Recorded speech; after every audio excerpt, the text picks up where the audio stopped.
Сәлеметсіздер ме, құрметті Талдықорған гуманитарлық-техникалық колледжінің білім алушылары. Біз 15 ақпаннан 20 ақпанның аралығында колледжшілік білім алушылар арасында секірме жіппенен, скакалкамен секіруден жарыс өткізейік деп жатырмыз. Бұл жарыс қашықтықтан өтеді. Жарысқа секірген видеоларымды түсіріп, жарыстың ережесі жазылған, ережесінде көрсетілген WhatsApp номерларына жібересіңдер. Бұл жарыстың негізгі мақсаты секірме жіппен секіру адамның аяқ серпімділік қабілетін, серпімділік күштерін, аяқ бұлшық еттерінің және тыныс алу органдарының жұмысын жақсартады. Енді секірген кезде секірме жіппенен секіреміз.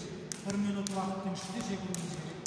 1 минут уақыт тоқтамай жоқ. Егер аяғыңа ілініп басқа да кедергілер болып қалатын болса, уақыт тоқтамайды. Секіруді арқай жалғастыра бересің. Осыменен, осындай әдіспенен секіресіңдер. Бұл жерде біз көрсету үшін ақылы секіріп тұрмыз. Қазір 1 минут уақыт бойынша жылдам секіру керек. 1 минутта неше рет секіресің, соны есепке аламыз. Жеңімпаздар колледж әкімшілігінің мақтау қағаздарымен марапатталады. Уақыт баста.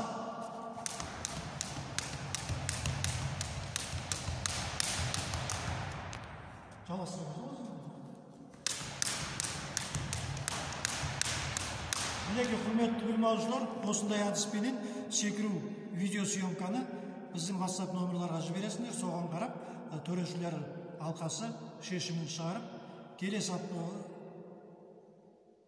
жұма күні 20 күні есебін шығарып, қорытындысын WhatsApp арқылы сіздерге жібереміз. Сәттілік барлықтарыңызға.